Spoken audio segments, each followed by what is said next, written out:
Picture this. You're born to the most powerful royal family in Europe, destined to rule vast territories across multiple continents. Sounds like winning the medieval lottery, right? Wrong. Welcome to your life as a Habsburg Prince, where your family tree looks more like a family wreath, your jaw could open a bottle, and your biggest enemy isn't rival kingdoms.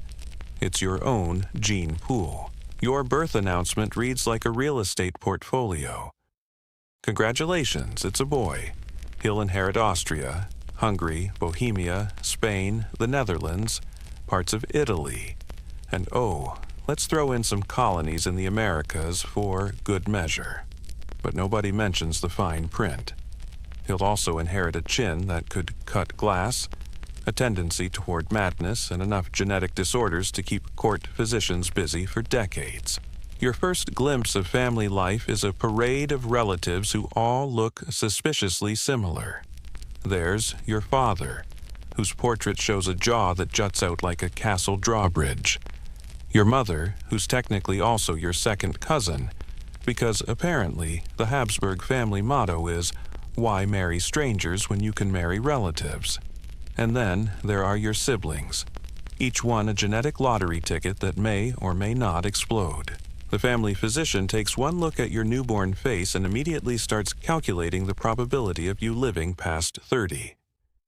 Strong Habsburg jaw, he notes with professional enthusiasm. That's doctor speak for, "This kid's going to have trouble chewing." Your nursery isn't filled with toys. It's basically a medical wing with rattles. Growing up, Habsburg means your family reunions double as marriage planning sessions. Your parents aren't just discussing your education, they're already negotiating which of your cousins you'll marry. Love isn't in the vocabulary. Strategic genetic consolidation is. At age 5, while other kids are playing with wooden horses, you're learning which Habsburg territories need strengthening through matrimonial alliances. Your tutors teach you languages not for cultural enrichment, but because you'll need them to communicate with your future spouse/relative. Today, we're learning Spanish, because your betrothal to your niece requires bilingual awkwardness. Nothing says romance like asking, "How was your day, Aunt Wife?" in multiple languages. Court life becomes a delicate dance of avoiding mirrors and pretending everyone's facial features are perfectly normal. Your jaw continues its aggressive expansion program, making eating a public spectacle. Soup becomes your best friend, while anything requiring actual chewing turns into an endurance test that would make gladiators weep. The family portrait sessions are exercises in creative photography. The court painter develops remarkable skills in diplomatic representation, somehow making your father's jaw look merely prominent rather than geological. Your mother's crossed eyes become charmingly thoughtful, and your uncle's drooling problem gets artistically reinterpreted as contemplative wisdom. Politics means navigating not just international diplomacy, but family therapy on a continental scale. Your cousin rules Spain, your brother controls Austria, and your nephew has somehow ended up with Hungary. Family dinner conversations require a map and a genealogist. Pass the salt becomes a territorial negotiation when you're not sure which relative controls the salt mines this week. Your education includes subjects other princes never worry about. Advanced inbreeding consequences, managing genetic disorders with dignity, and how to rule an empire, while your body systematically fails.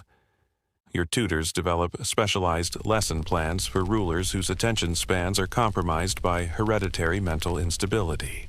Military training takes on new challenges when your physical limitations become apparent. Sword fighting is difficult when your jaw prevents proper helmet fitting. Horseback riding becomes complicated when your genetic disorders affect balance and coordination.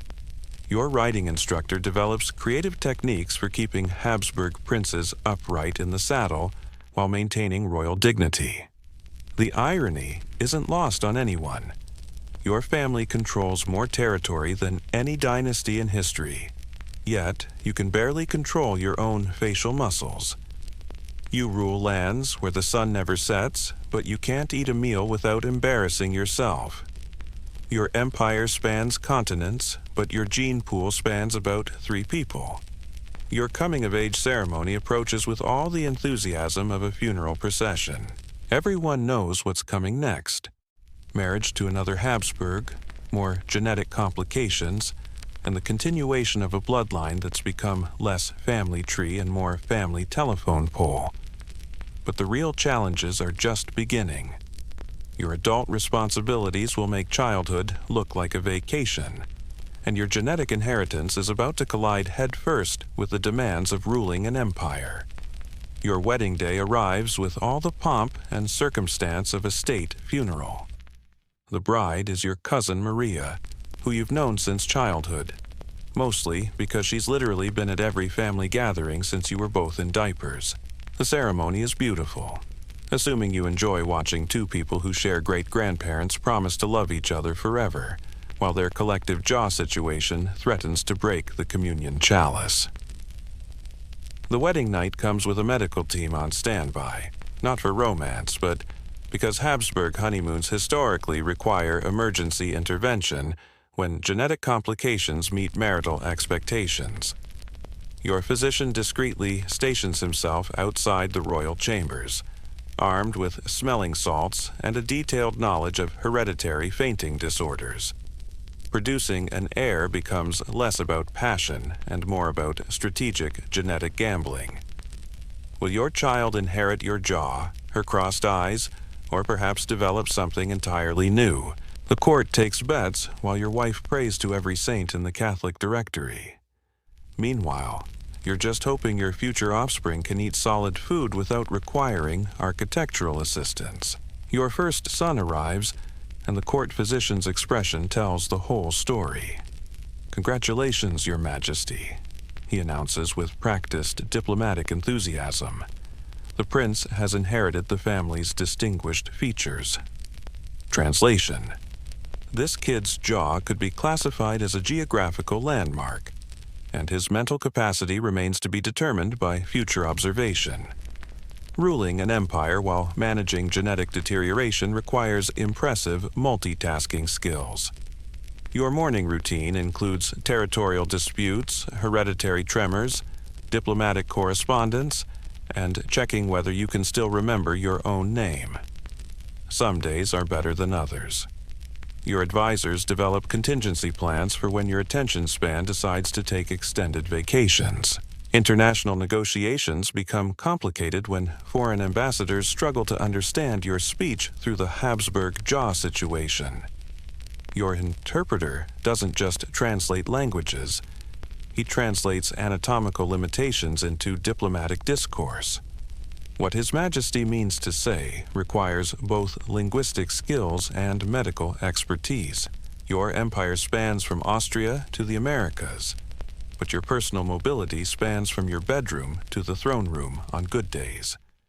The irony of controlling global trade routes while being unable to navigate palace stairs without assistance isn't lost on contemporary historians. Your sedan chair becomes the most important piece of military equipment in the Habsburg arsenal. Court ceremonies require careful choreography to accommodate your physical limitations while maintaining royal dignity. The crown weighs more than your neck can support, so they develop a lighter ceremonial version.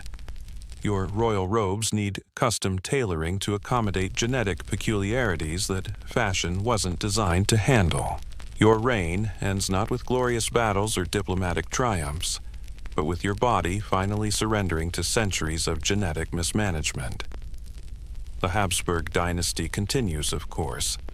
There are always more cousins to marry and more genetic dice to roll. Your legacy isn't measured in conquered territories or cultural achievements, but in how long you managed to keep an empire running while your own genetics actively worked against you. So the next time you complain about family drama, just remember, at least your relatives probably aren't also your in-laws, and your biggest inheritance worry isn't whether your jaw will fit through doorways.